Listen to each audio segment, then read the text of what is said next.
Voici pourquoi tu dois apprendre à accepter le rejet pour grandir. Le rejet, ce sentiment, nous y avons tous été confrontés un jour ou l'autre dans notre vie. Que ce soit dans nos relations amoureuses ou tout simplement pour le job de nos rêves. On est rejeté pour des tas de raisons. Cela peut être pour notre couleur de peau, nos divergences d'opinion, nos comportements dans nos interactions sociales. Le rejet est quelque chose qui s'applique aussi aux animaux. Il a été étudié scientifiquement que dans un groupe de babouins, des individus peuvent littéralement se faire rejeter par le groupe s'ils ont été affaiblis ou sont perçus comme des menaces. Bref, tu l'auras compris, se faire rejeter est quelque chose finalement d'assez courant. Mais c'est difficile à accepter, car souvent le rejet est une peur bien ancrée dans nos comportements sociaux basiques. La peur du rejet est liée à différents facteurs, notamment sociaux, mais elle se construit surtout au travers de notre histoire personnelle, notamment vers l'enfance. L'enfance est la période de la vie où l'on commence à développer sa propre identité et que l'on commence à interagir avec d'autres personnes en dehors du cocon familial. En fonction de nos expériences issues de cette période de notre vie, notre rapport au rejet peut littéralement varier.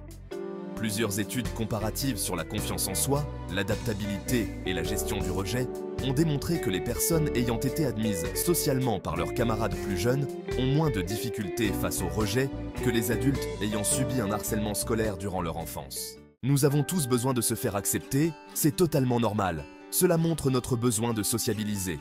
Mais soyons réalistes, cela est totalement impossible, et je vais te dire pourquoi. Le sentiment d'appartenance d'un groupe est souvent lié par le fait d'avoir les mêmes centres d'intérêt, les mêmes objectifs ou les mêmes idéaux communs. Et quand on ne partage pas ou peu les valeurs communes de ce groupe, on peut se sentir exclu du groupe. Notre présence peut ne pas être souhaitée. Un élément en dit long sur cette idée. Les uniformes. Ils participent au sentiment d'appartenance à un groupe. Imaginez que tu es dans un mariage ou n'importe quel événement de ce type. Bien habillé avec ton plus beau smoking et ta plus belle robe. Et là tu rencontres une personne qui porte un débardeur, un short de plage et des tongs. Comment crois-tu que les gens réagiraient? Bien sûr, il est clair qu'ils ne seraient pas conformes socialement et que cela risque de créer du rejet. Et tout ça pour une histoire de tongs. Ce que je veux dire, c'est que la prochaine fois que tu essaieras d'intégrer un groupe, assure-toi d'avoir non seulement le bon code vestimentaire, mais aussi d'adhérer réellement à leur cause ou leur passion. N'essaie pas de parler de ta passion pour le basketball dans un club de tennis ou de rouler dans ta voiture devant le parking d'un club écolo, tu comprends. Tu as forcément des hobbies, des idéaux ou des points communs avec d'autres personnes. Être rejeté n'est pas définitif, cela te pousse à un questionnement sur toi-même. Alors, au lieu de perdre ton temps à essayer d'intégrer un groupe qui ne te correspond pas, cherche des gens qui ont les mêmes buts.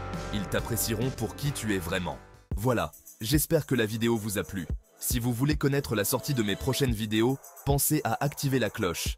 Mettez un like et dites-moi en commentaire si vous êtes d'accord avec moi sur le sentiment du rejet. En attendant, je vous dis à une prochaine vidéo.